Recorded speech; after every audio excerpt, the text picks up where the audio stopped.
In this section, there's a focus on reflective practice.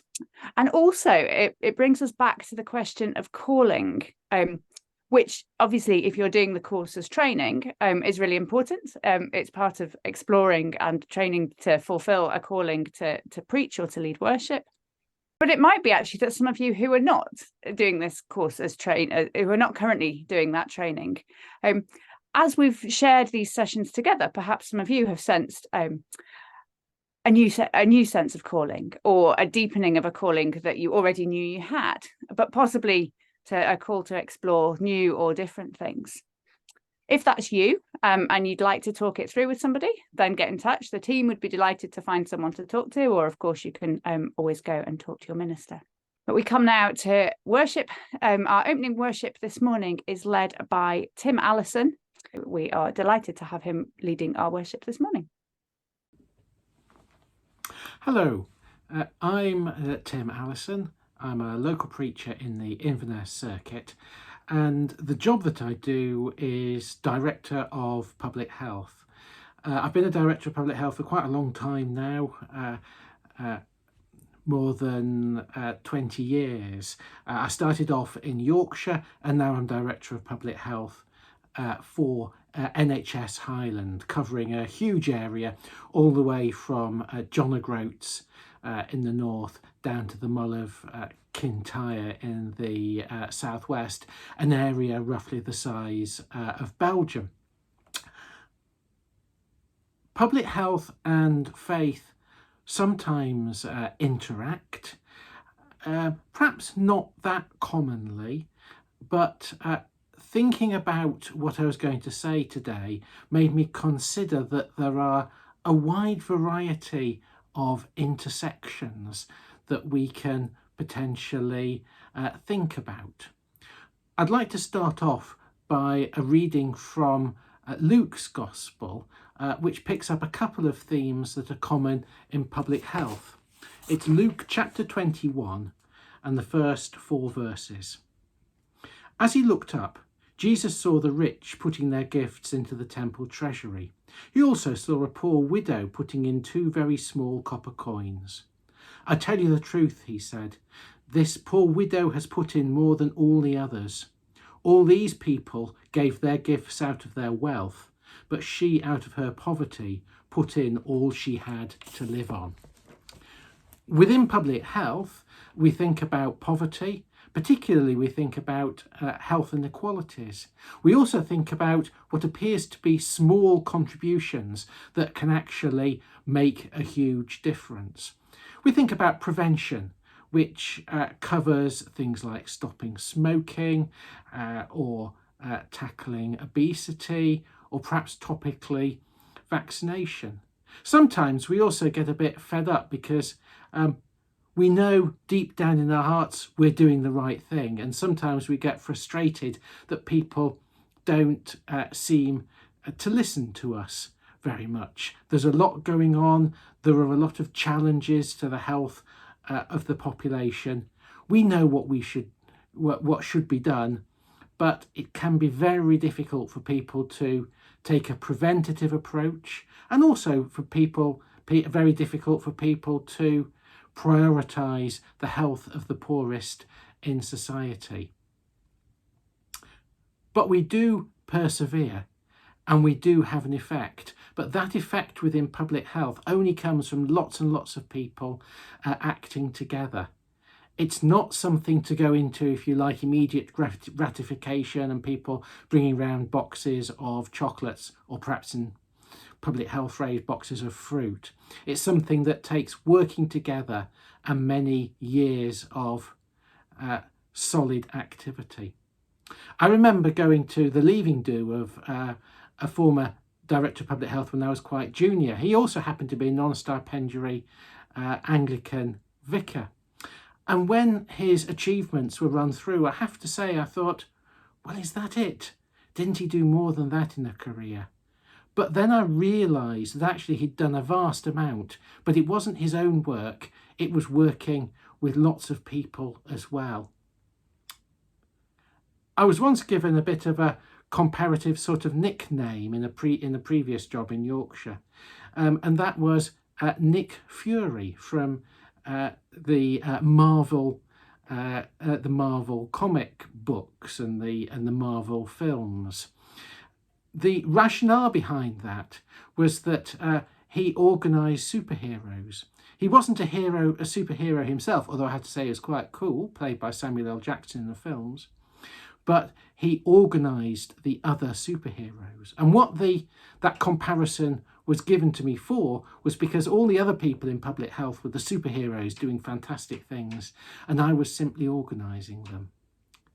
So the comparison with the church is that we may get frustrated about what's happening around in the world today, the things that we can't do. Our contribution may seem to be really small, but in reality, we can do an enormous amount. Working together through the grace of God, we can build up our individual contribution, our individual prayers, and our individual actions, and we can really make a difference, working together and not particularly being concerned about our own individual activity.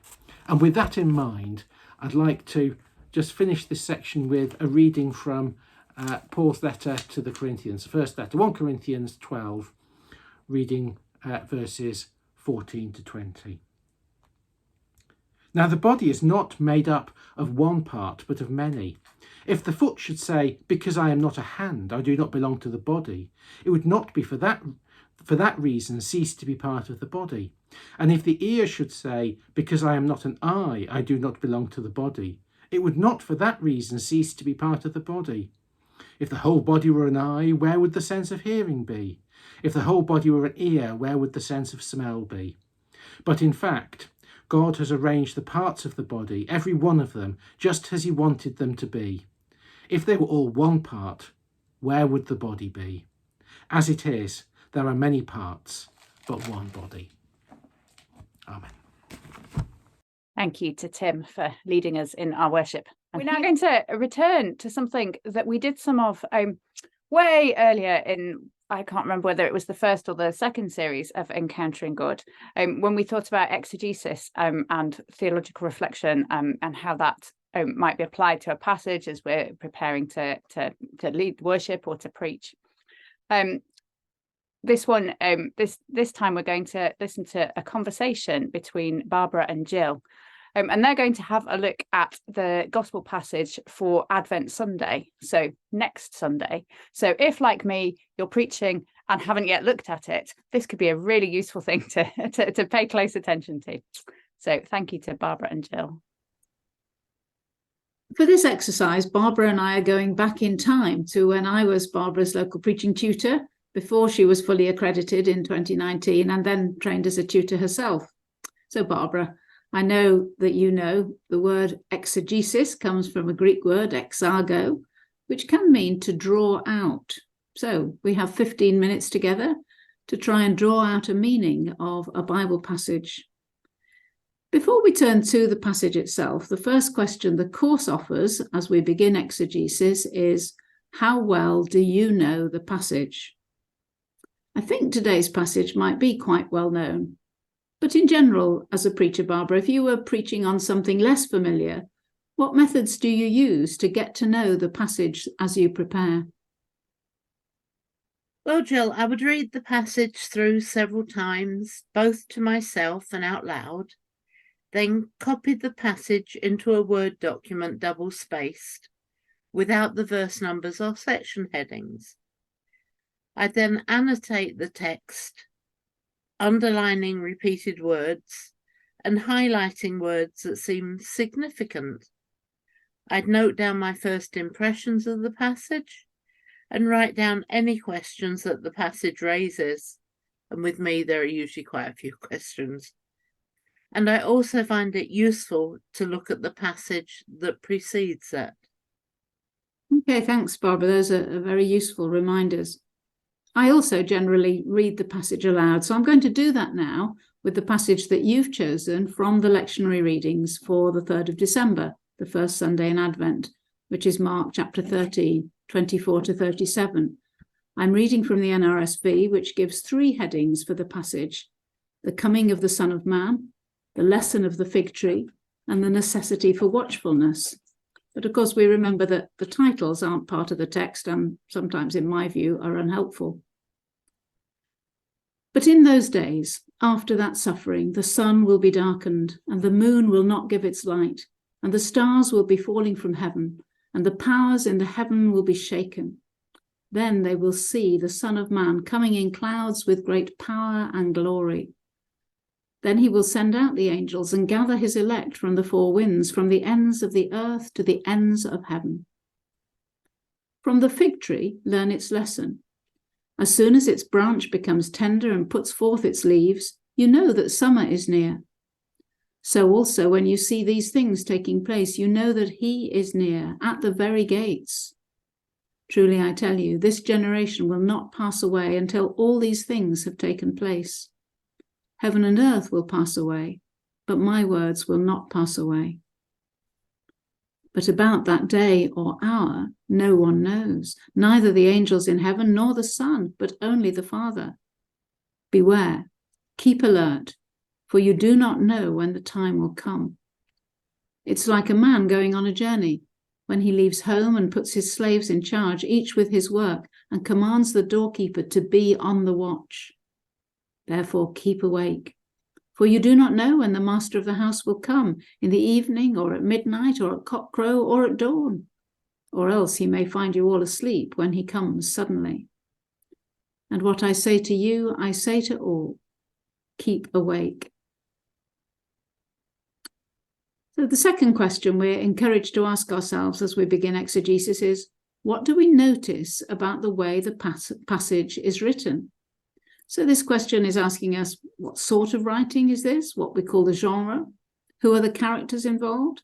What are the main events?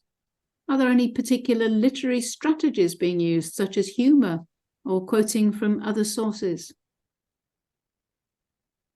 So my first thought when I read the passage was that it was apocalyptic writing, as it reminded me of Revelation and Daniel. And when I looked in a Bible dictionary, it confirmed that the whole of Mark chapter 13 was about the end times. And my first question when I read the passage had been, after what suffering? So I had to read the beginning of the chapter to discover that in it Jesus predicted the destruction of the temple in Jerusalem and had warned Peter, James, John and Andrew that many false messiahs would come claiming to be him. My second thought was that the passage was in three parts. Three pictures in which Jesus, the Son of Man, speaks of his return and warns that we need to be ready. In the first part, there is a frightening description of what we might expect at the end of the world, the opposite of creation in Genesis, when there is no longer light. It talks of the chosen or elect being gathered from the four winds, representing the four corners of the earth, as in Isaiah chapters 27 and 35, Micah chapter 7 and Zechariah chapter 10. And the second part tells of a lesson to learn from the fig tree, that when it bears leaves, people will know that it is summer and that the return of the Son of Man is close at hand. Mark here was using an analogy that the people of the time would understand. And the final part is a repeated warning to stay awake, as only God knows when that time will be. So we must be prepared to be living our lives in the best way that we can. Yes, thank you, Barbara. I like that idea of the three pictures. Another helpful step in exegesis is to look at some different translations of the same passage. All translation is, to some extent, interpretation. I recognise that one of the reasons I like the New Revised Standard Version, which is the version most widely used now by the Methodist Church, is because it has gone some way to use inclusive language, changing words like brothers to brothers and sisters, for example. But I recognise that this too is interpretation. Some preachers may like to look back at the original languages, Greek and Hebrew, to find out more about particular words being used. What about you, Barbara? What have you learnt from comparing different translations of this passage? Using the NRSV and the Amplified Bible, I noticed that in the latter, it says that the gathered elect would be the people who the Son of Man had chosen for himself. Also in verse 30, the Amplified Bible makes it very clear just who is being spoken to in the story of the fig tree, as it says, I assure you and most solemnly say to you, this generation, the people living when these signs and events begin. It also adds in verse 33 that as well as staying alert, that people need to pray. And a note of caution is also added in verse 37. Some helpful observations there. So the next question, Barbara, what point do you think the writer is trying to make here? Why does Mark give us the story like this? In my opinion, Jill, the fact that Mark has written this passage in 3 parts, with 3 stories, each with a warning to stay awake, as only God knows the hour when the Son of Man will return, was to emphasize the importance of the message for his day and for now. As I mentioned earlier, we need to be prepared for Jesus' return by staying attentive and prayerful. Good advice at any time, but especially at the start of Advent. It's time now to dig a little deeper into the origins of the passage. So I'm going to ask the next 2 questions together, as I think they're really part of the same exercise. One suggested question is, what can we find out about the background to this passage? And then, what can we discover from biblical commentaries? So how have you done that, Barbara, and what have you found out? I use commentaries by Tom Wright and William Barclay, as well as using a Bible dictionary and a concordance. I discovered that the expression, the Son of Man coming in clouds, is used 5 times in the Synoptic Gospels and is referring to Daniel's vision in chapter 7. I also learned that all 3 pictures in the passage are connected with the day of the Lord. This is a biblical term and theme that is used in both the Hebrew Bible and the New Testament, as in, the sun shall be turned into darkness and the moon into blood before the great and the terrible day of the Lord comes, in Joel chapter 2, verse 31. And that is also cited in Acts chapter 2, verse 20. The Jewish people believed that this would be the day when God would intervene for them. And before that time, however, there would be a time of terror and trouble when the world would be shaken to its foundations and judgment would come. This time would be followed by the new world, the new age, and the new glory. And in the Hebrew Bible, the meaning of the phrase referred to events such as the invasion of a foreign army, the capture of a city, and the suffering that would befall the inhabitants. This appears frequently in the 2nd chapter of Isaiah.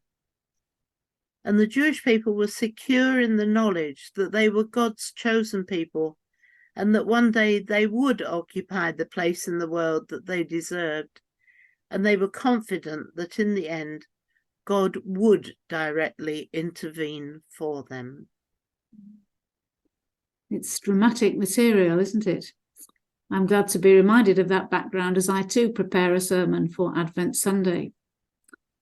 I've just one final question, and in a way, perhaps it's always the most important question. Where in the passage do you find good news? I think this may be a challenging passage from that aspect. So how would you answer that question, Barbara? For me, the good news is that we have been given a warning, and not just one warning, but 3 cryptic warnings that we need to keep awake, be cautious, and in the words of the Amplified Bible, pray. Amen. Thank you, Barbara. Thank you both for that introduction to a passage which some of us will be preaching on in the not too distant future. We're going to come now into our small groups, and our discussions this time is going to be a bit different to the way we've done things before, because we're going to set you a challenge this morning. And if you are one of those of us who are leading or preaching on Advent Sunday, it might be a particularly useful challenge. Because what we want you to do is imagine that as a group, you are responsible for an act of all-age worship for that Sunday at the start of Advent, based around the passage that we've just had presented.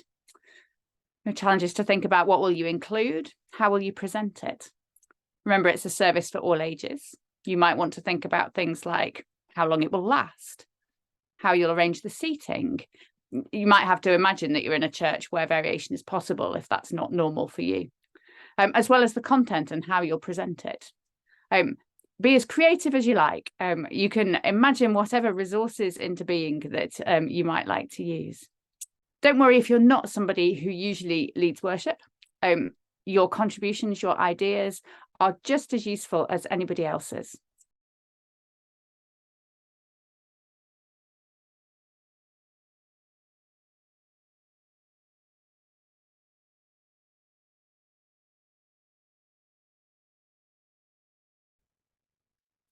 We're going to move on now to thinking a bit about ourselves, actually.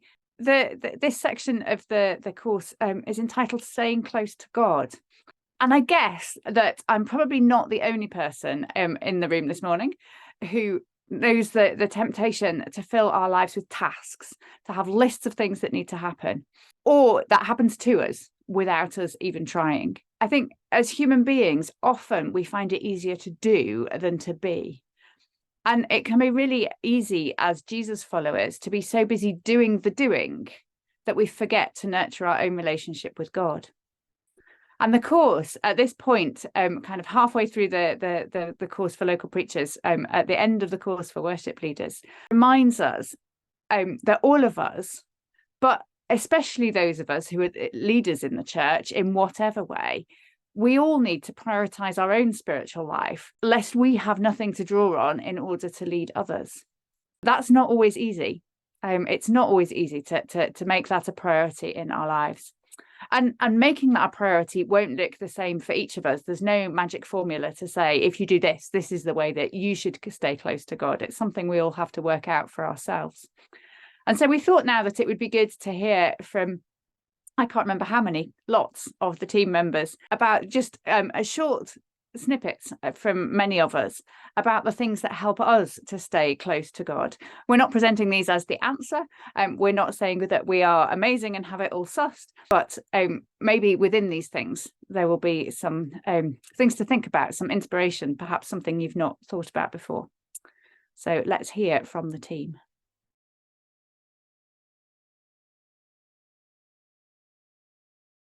A wise friend once suggested I should stop doing and try to just be. Now I know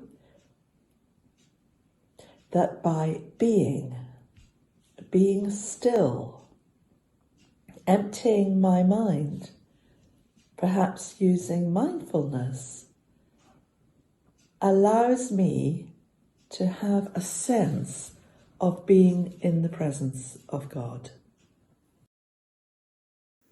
The question of where I find nourishment is a difficult one to answer. I know that I need to start my day with quiet, and I get stressed if I'm suddenly rushed into doing things that I hadn't planned. That quiet can be a time of reading, time of prayer, but just to settle myself for the day. But then the real nourishment comes when I meet people, when I encounter God in those I chat to.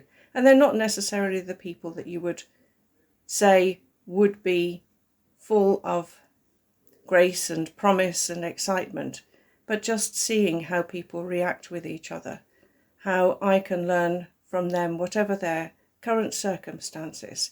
And that provides me with strength to see that God is working all around, with those that we assume that he is with, and with those who are on the margins of society. Where do I feel closest to God?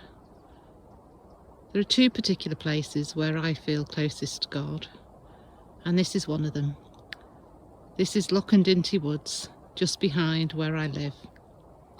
I come here to walk and to be close to God. Today the sun is shining through the trees, reminding me of God's love and presence with me, his love warming my soul. And then the quietness of just being so close to nature and knowing that God is with me.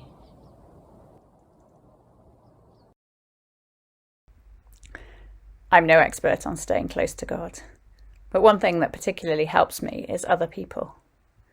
And one example of that is that every year I go on retreat with some of my ministerial cohort. Some of us trained together, but we all came through the experience of probation and ordination together. And having that space to think and to pray and to talk and to walk and to share with others who understand some of the challenges of ministry and of life, it's a real joy and a real benefit, not just in my relationship with them, although it is, but particularly too in my relationship with God.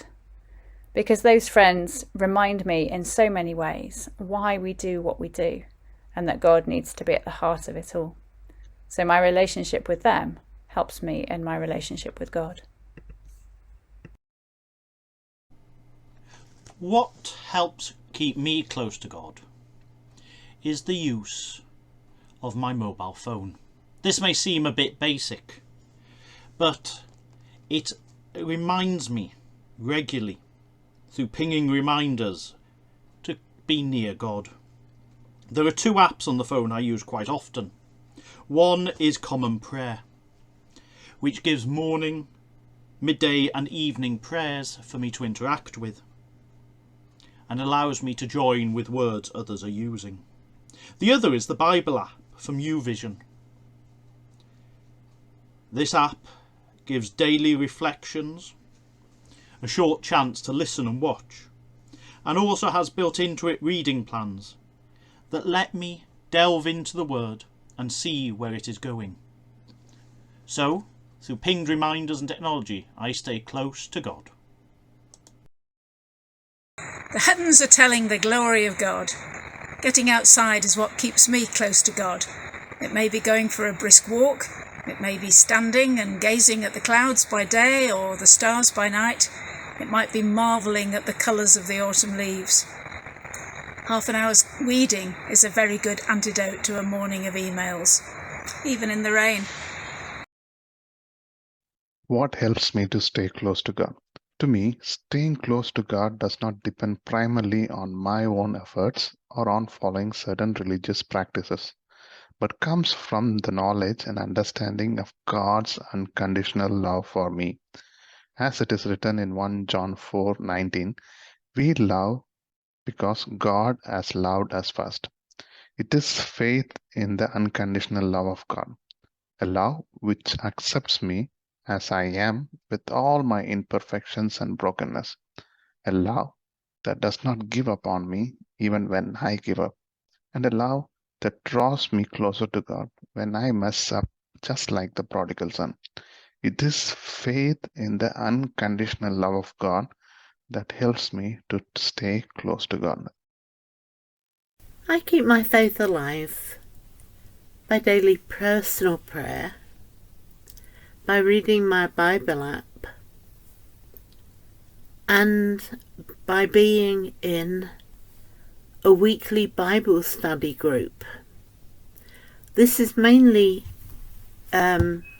self-led. Some weeks we do Bible study. Other weeks we meet for prayer. And we talk about what is concerning us. And I find this is a big support. What helps me keep close to God is usually trying to get outside and being at one with nature. Or on days like today where it's not so good, being indoors, away from a desk, away from a computer, sitting down and making some music, which frees my mind up to listen to more than I normally can.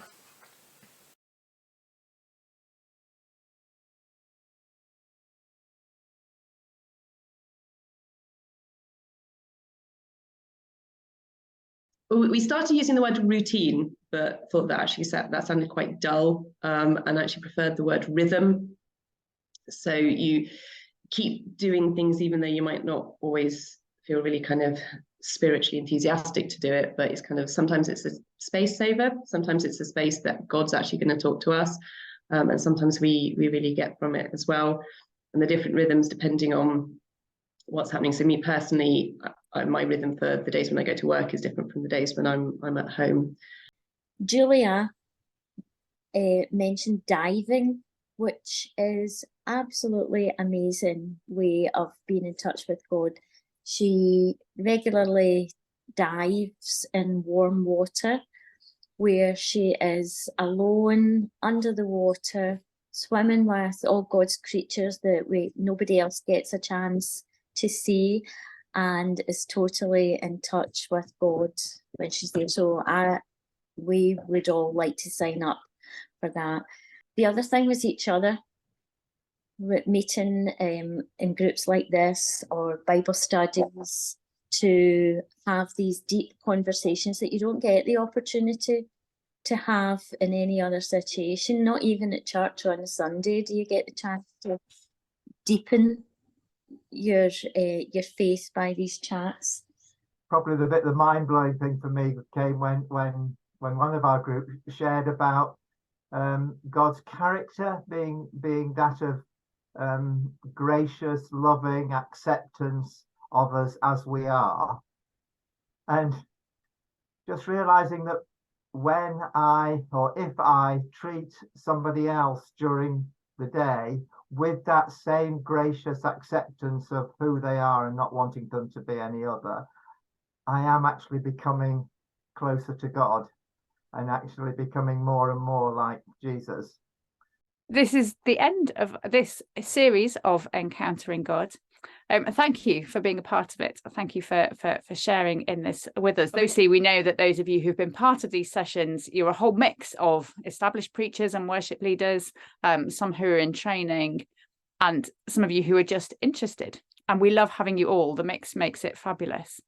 But I said at the beginning that question of calling, and if anybody is feeling a possible prod towards something beyond what you're doing at the moment in terms of leading worship and preaching, these sessions are all drawn from the worship leading and preaching course. And so if for you, you might want to think about exploring a call to worship leading or to preaching, this has given you a flavour of what you might be signing up for in the course.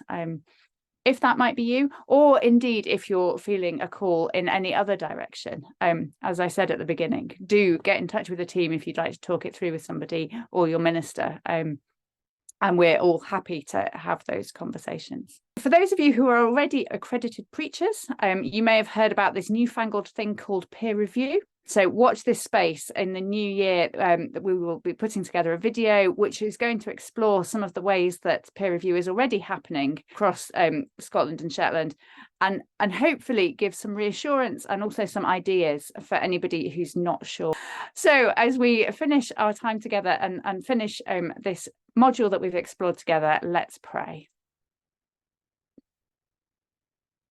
Loving God, thank you for this place, this time that we've had to spend together.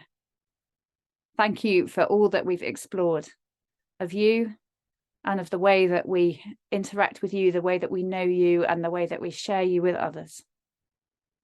I thank you for every person who has been a part of this course, for all the unique gifts that we bring, for all the callings that are expressed, for all that we offer in leadership and in being part of your church. Thank you for all that this course has given us to challenge us and equip us. And now, as we take what we've learned and we explore it and we use it and we continue to grow in love and faith, will you bless us and bless those who we minister to in all sorts of different ways and places. Church on a Sunday morning, but so much more beyond that. Help us to make your love known. And we offer who we are and what we have to you and pray that you will use us in your service. In Jesus' name, amen.